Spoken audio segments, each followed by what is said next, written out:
As Adam Walker stepped into the elevator of the office building, it felt like the entire world was caving in around him. Each floor passed painfully slow, as if mocking him while his head throbbed with a pulsing ache. Months of preparation, countless presentations, negotiations, and then, in just a few cold minutes, the lead investor stood up, said, "I don't see the potential," and walked away. Millions of dollars in projected funding vanished before his eyes. The hopes of his team, the pressure from stakeholders, everything now hung over him like a storm cloud with no sign of clearing. When the door to his penthouse clicked open, Adam couldn't hold back a long, exhausted sigh. He tossed his briefcase onto the couch, loosened his tie, and leaned back against the wall with his eyes closed. The silence inside the luxurious apartment only deepened his sense of emptiness. Outside the wide glass windows, New York City shimmered with lights, vibrant, relentless, and completely indifferent to a man quietly falling apart inside his own success. He once believed achievement could fill every hollow space, but in that moment, Adam felt only one thing, a suffocating kind of loneliness. Adam had never felt this exhausted. After loosening his tie and placing his leather briefcase on the sofa, he quietly made his way to the kitchen, intending to pour himself a glass of whiskey. But then, a gentle scent in the air made him stop. It wasn't the usual smell of polished wood floors or expensive cologne. It was softer, orange and mint essential oils, mixed with the unmistakable freshness of a thoroughly cleaned apartment. "Good evening, Mr. Adam." The gentle voice came from the living room, pulling him out of his thoughts. Adam turned. Standing by the bookshelf was Grace Alvarez, his housekeeper. She was still in her navy blue uniform, black flats on her feet, her brown hair tied back in a simple bun, a few loose strands brushing her cheekbones. In her hand was a neatly folded cleaning cloth. But what caught Adam's attention wasn't the cloth, nor the uniform. It was the calm, steady smile. The way she looked at him, without judgment, without fear. He frowned slightly, glancing at his watch. "Almost 8. You're still here?" Grace lowered her eyes as if second-guessing herself. "I knew today was important. I just wanted everything to be perfect when you came home." Adam said nothing at first. He looked around, and he noticed everything was different. The curtains had been switched. A warm golden light replaced the usual cold white. On the dining table sat a clean glass of water infused with lemon slices, waiting for him.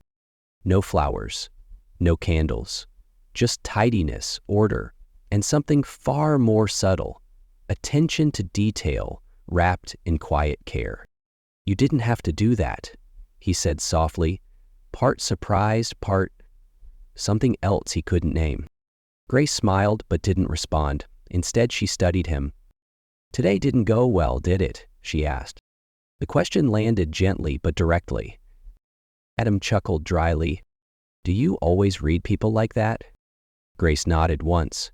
"My mom used to say, successful people are great at hiding their feelings, but the better they hide, the more they need someone to notice." He fell silent. Her words touched a space he hadn't opened all day. No one in that boardroom asked if he was okay. No one in the leadership team looked him in the eye. No one except Grace. No drama, no grand gesture, just her presence, calm and timely. In that moment, Adam saw her not as the housekeeper, but as a woman offering what he had been missing for so long, unspoken, unconditional gentleness.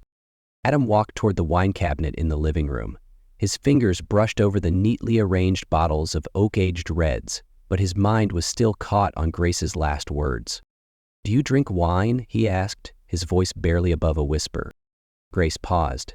"With you?" He smiled, not the confident smile he wore in boardrooms, but something gentler, tired, honest. "Just two people talking, no titles tonight. If you're okay with that." She hesitated, then gave a slight nod. "Just one glass." Adam selected a 2018 Merlot and poured the wine into 2 tall glasses. They sat on the couch, him on one end, her on the other. The distance was respectful, yet close enough to hear each other's breath. "I want to know more about you, Adam. when you're not the CEO. He chuckled softly, taking a sip. You might be disappointed, I'm not all that interesting. Then I'm even more curious. So he told her about his childhood in a cold, business-obsessed household, the constant pressure to prove himself, the loneliness of standing in rooms full of applause and still feeling invisible.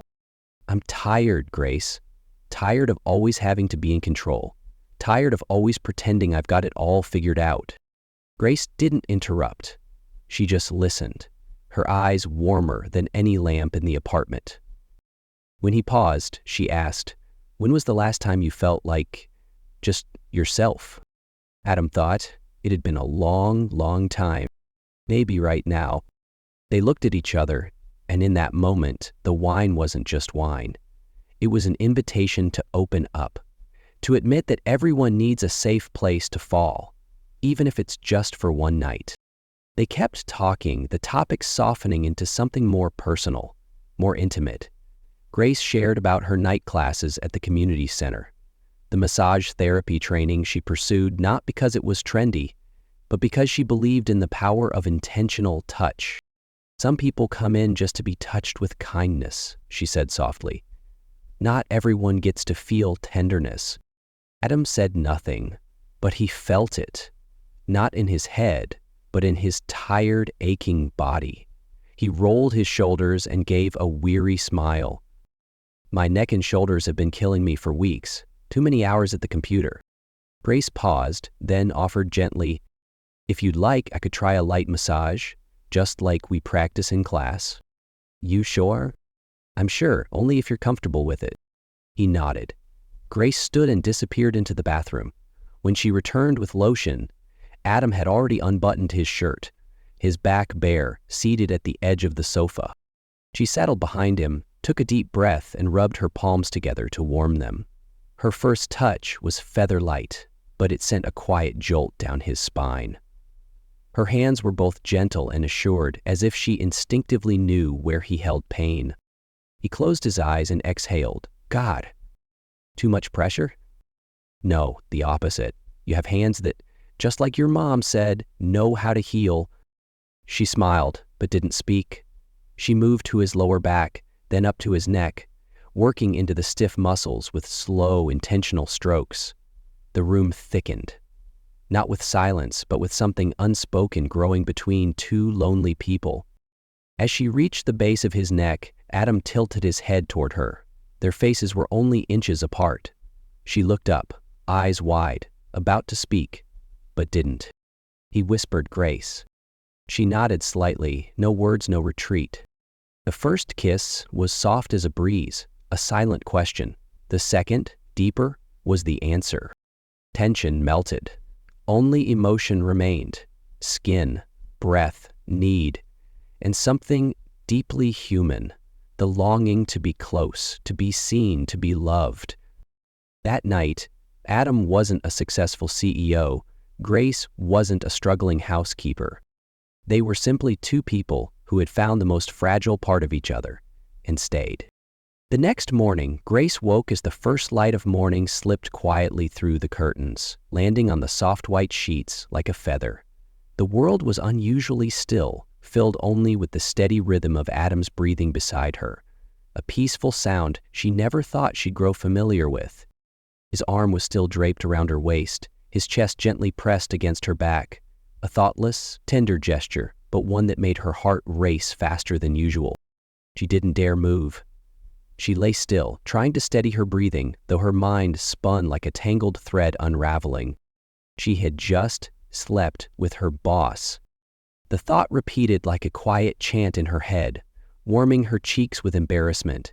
She slowly pulled the blanket higher to cover her bare shoulders, avoiding the temptation to glance around this lavish bedroom.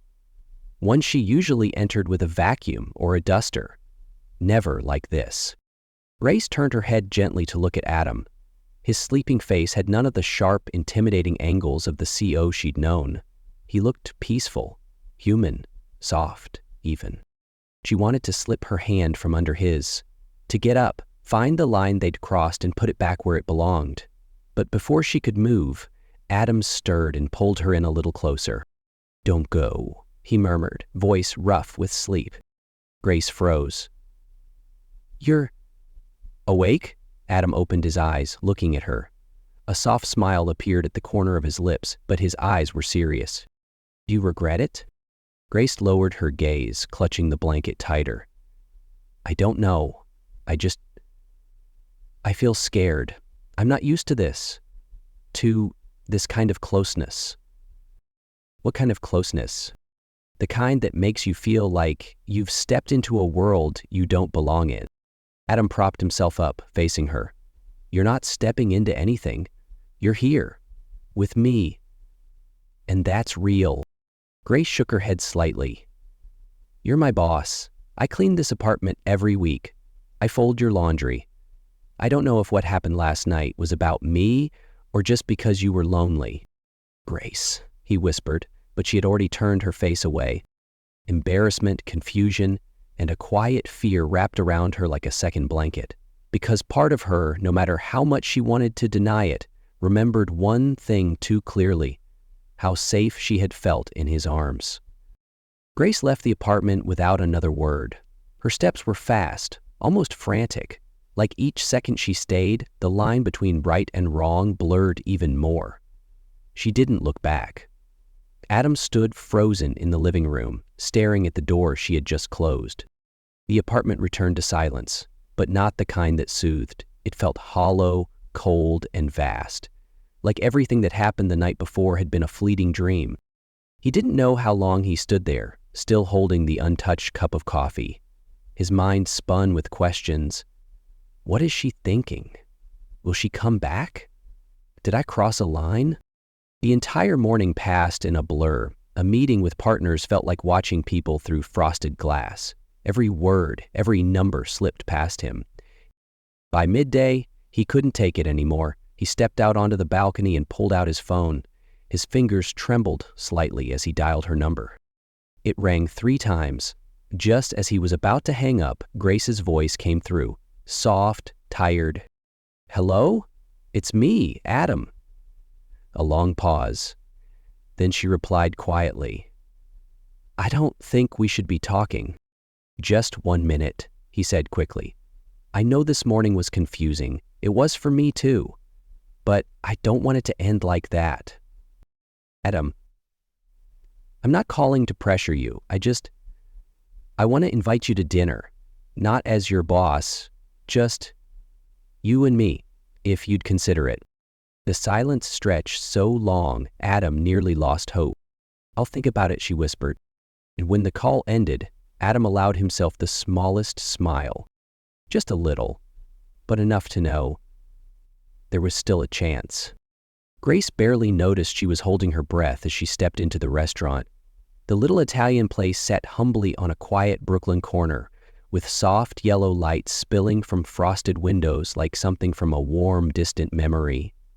Her heart beat faster than usual, not from excitement, but from fear. Fear that she was stepping into a world she didn't belong to. Fear of judgment. Fear of the invisible wall that society had long drawn between someone who cleaned houses and someone who ran companies. But he was there, sitting at a small patio table, sleeves rolled up, no tie, no laptop. Just Adam, looking toward the door like he was hoping for something. When he saw her, he stood up immediately, and the first smile on his face felt like morning sunlight breaking through a long night. "You came," he said gently, but there was something breaking open in his voice. Grace nodded and sat down across from him, clutching her purse like it was a shield. They ordered white wine, lasagna, garlic bread. They ate quietly, like 2 people trying to reset everything gently. Only the soft clink of silverware and passing traffic filled the air. Adam spoke first. "I've been thinking a lot since that morning. About you. About me. About us." Grace didn't look at him, eyes fixed on her glass, voice barely audible. "And what did you conclude?" "That I don't want to pretend it didn't happen. That it mattered to me." She looked up. "Why? Because it made you feel less lonely? Because it was new, different?" He shook his head. "No. Because for the first time in a very long time I felt like myself. Not a CEO, not a headline, just a man, seeing a woman he genuinely wants in his life. Grace bit her lip.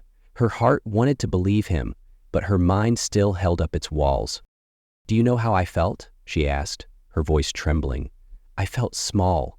Like the moment I step into your world, I disappear. The waiter knew your name. They knew what wine you like. They wore suits.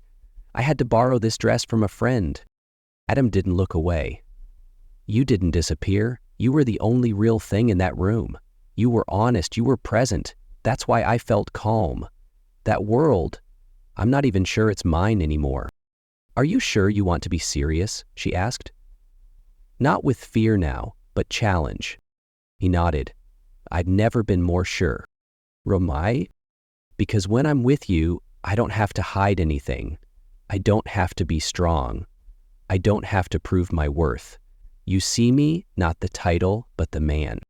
She was quiet for a long moment. Then she smiled. Soft, genuine.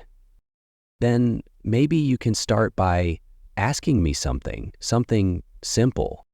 Adam tilted his head, smiling back. "Okay, what food do you hate the most?"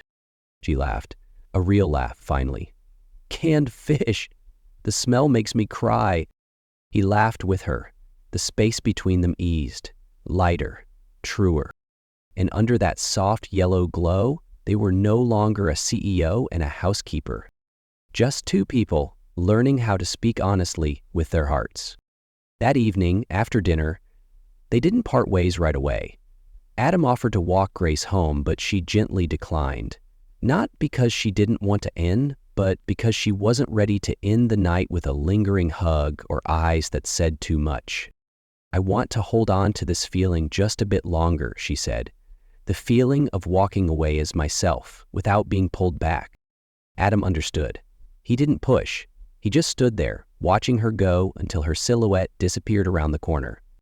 They began seeing each other more often, not at his cold penthouse, but in places she felt closer to, like a tiny coffee shop with morning pastries, or a quiet park bench where they shared hot tea in the chilly wind. Adam stepped into Grace's world with genuine curiosity. He sat in her tiny kitchen, surrounded by sizzling sounds and the hum of an old ceiling fan, listening to her talk about her mother, unpaid tuition, or how she debated for 3 weeks before buying a new pair of shoes. And Grace slowly entered Adam's world, not through fancy galas or executive meetings, but in the way he patiently taught her how to use his Italian espresso machine, or the first time she entered his home office and discovered old family photos tucked away in a drawer. "I didn't think you were this lonely," she said once. "I hide it well," Adam replied. Sometimes Grace wondered if she could ever truly belong in his world. But each time Adam bent down to tie her shoelaces in the park, or sent a simple text that read, "Did you eat today?" that fear stepped back a little further. They were still different, but that difference was no longer a wall, it was becoming a bridge, slowly teaching them how to walk toward each other. Time passed, and both Adam and Grace began learning how to return to themselves, not as people swept away by emotion, but as two individuals genuinely trying to build a life that could walk side by side. After many sleepless nights and quiet tears, Grace finally decided to open a small therapy studio in the neighborhood where she lived. It wasn't a fancy place, just a modest room she rented behind a hair salon with a foldable massage bed, a few bottles of essential oil, and a wooden sign that read, "Touch to Heal." She used her savings from the past few years, and part of it was quietly supported by Adam, but he never insisted. He simply said, "I believe in you. You deserve to start something that's truly yours." Grace thanked him, but added honestly, "I need to know I can do this on my own, not because I doubt you, but because I need to trust myself first." Adam understood. He stepped back, but stayed close, ready if she ever needed him. Meanwhile, Adam began facing consequences from their now visible relationship. Some shareholders weren't pleased. An online news outlet published a veiled piece about a high-profile CEO entangled in a controversial romance. He was advised to handle it quietly to protect the company's image. But for the first time in years, Adam refused to compromise for the sake of appearances. In a board meeting, he spoke clearly. I didn't choose this person for status. I chose her for her kindness, for how she makes me feel more human. If anyone sees that as a weakness, I'm prepared to walk away. His words silenced the room. Some disagreed, but surprisingly, many supported him. Amid the pressure, Grace and Adam still carved out quiet spaces for each other, though not as often as before. They were no longer blindly in love. They now knew when to step back, when to stay quiet to give each other room, and most importantly, how to apologize. Once, Grace was upset because Adam forgot to attend a special therapy session she had invited him to. She had prepared everything carefully, decorating the room with soft candlelight and warm cinnamon scent. He showed up over an hour late. "I'm not mad because you were busy," she said quietly. "I'm mad because you didn't tell me. I felt like I was just an optional stop on your overcrowded schedule." Adam stood silently for a long moment. Then, without excuse, he walked over, wrapped his arms around her from behind, and whispered, "I was wrong, and I won't let you feel like that again." They had begun learning to face conflict, not by avoiding it or blaming each other, but by listening. They no longer loved like reckless youth, but like two grown people choosing love day by day amid all the chaos life brought. And in those small, deliberate choices, they were both growing, not just for each other, but for the person each of them was becoming. Grace's quiet perseverance had finally borne fruit. After more than a year of balancing work with night classes and therapy at the community center, she officially completed her program and was named top of her class. The center organized a small graduation ceremony to honor its outstanding students, and her name was the very first to be called. The graduation ceremony took place on a bright June afternoon. Grace wore a navy blue gown, her hair neatly pinned back, hands tightly gripping the paper that read Grace Alvarez, Student of the Year. She had graduated top of her class, an achievement she once thought was out of reach. Her mother sat in the front row, holding her daughter's hand tightly, her tired eyes filled with tears as Grace's name echoed through the loudspeaker. She went quietly, proudly, as if it belonged to someone truly remarkable. Adam arrived a little late, but no one minded. He stood quietly at the back of the hall, not wanting to distract her. In his hand was a small box, deep velvet blue, silent.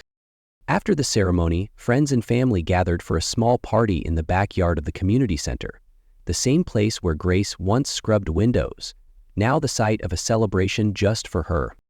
Grace hadn't even taken off her gown when Adam approached. He didn't speak, just smiled, then turned toward the small wooden platform where others were still raising their glasses. He picked up the microphone. His voice trembled slightly, but his eyes were steady. "There are things in life you can't plan, like love or meeting the right person at the wrong time." The crowd quieted. Grace stood frozen, still clutching her diploma. But sometimes you have to choose that person, not because it's perfect, but because you can't imagine your life without them. Adam turned to her, looked straight at her. "Grace, you may have started your story on your own, but I'm hoping you'll let me walk the rest with you." He knelt down. In the golden light of sunset, surrounded by the soft gasps of friends and family, he opened the small box. A ring as simple and graceful as she was. "Will you marry me?" Grace began to cry, not from surprise, but because her heart, after everything, was finally ready to believe. She nodded, lips trembling. "Yes, I will." A week after the graduation, Adam drove out to the quiet suburb where Grace's father lived, a weathered house surrounded by apple trees just beginning to bloom. Mr. Ellis had met Adam once, briefly, during a visit to Grace's mother in the hospital. But this time, Adam came with a different purpose. The old man answered the door, his gaze serious, as if he already knew why Adam had come. Adam didn't stall. They sat at a wooden table on the porch, with the breeze rustling through the branches and the faint scent of herbal tea in the air. "I'm here to ask for your permission," Adam said, keeping his hands steady on his knees.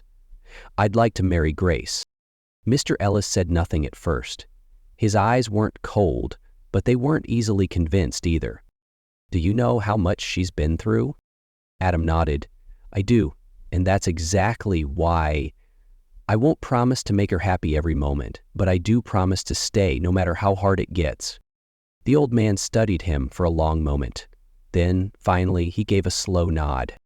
"I always hoped my daughter would find someone who'd step forward, not when it was easy, but when it was complicated. Today, I think that might be you." And then they held the wedding in the backyard of Grace's father's house, a place once filled with humble family dinners, now dressed with wildflowers and strands of soft golden lights. There was no grand stage, no lavish feast, just old wooden chairs, white linen tablecloths, and the scent of freshly baked pie floating in the air.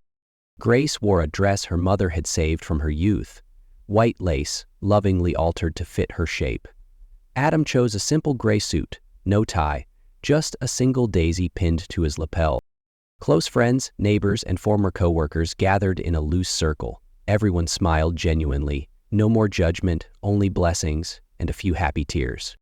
When they read their vows, both voices trembled. "I choose you," Adam said, "not only on sunny days, but even when the skies are dark.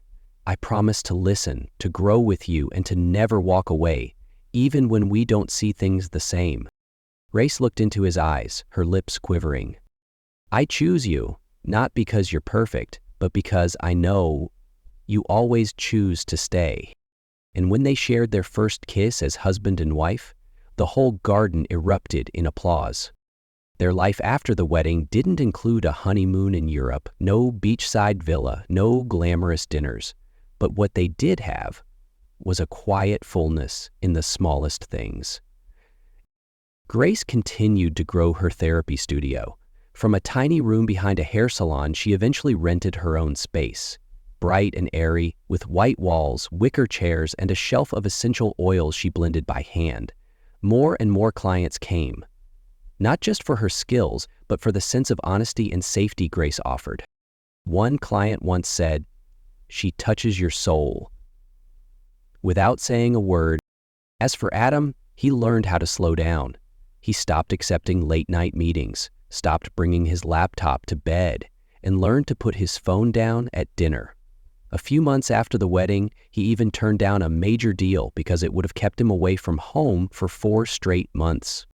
"I used to think success meant climbing higher," he once told Grace, "but now I think holding onto home is a kind of success too." Each evening, they cooked together in their small kitchen, Adam chopping vegetables while Grace seasoned dishes. They picked out mismatched vintage plates from thrift shops and hand-painted little flowers around the edges. On weekends, they tried baking bread together, making a floury mess, but laughing the whole time. Nothing grand, but in those tiny moments, they saw each other most clearly. Grace once said, "Life with you isn't about escape, it's about coming home." And Adam, watching his wife curled up reading by the window, thought only one thing: "My whole world is right here." No one can ever predict where a relationship will go. When Grace and Adam first met, they had nothing in common. No shared background, no similar starting point, not even the same view of the world. But they had one thing that mattered most. They were both willing to learn how to love. Truly, love isn't perfect harmony. It's not always laughter and sunshine. It's choosing each other, even when things get hard. It's listening when the other says something difficult. It's taking a step back to understand instead of trying to win an argument. Grace once believed she existed outside of Adam's world, but in the end, she realized they built a new world together, not his, not hers, but one made from morning tea, silent hugs, and even the smallest apologies. As for Adam, after all his success, he understood, having someone to come home to, that's the real destination. True love doesn't ignore differences. It builds bridges to overcome them. And only when both people choose to walk across does the bridge become strong enough to carry them to the other side, where growth, acceptance, and quiet joy live.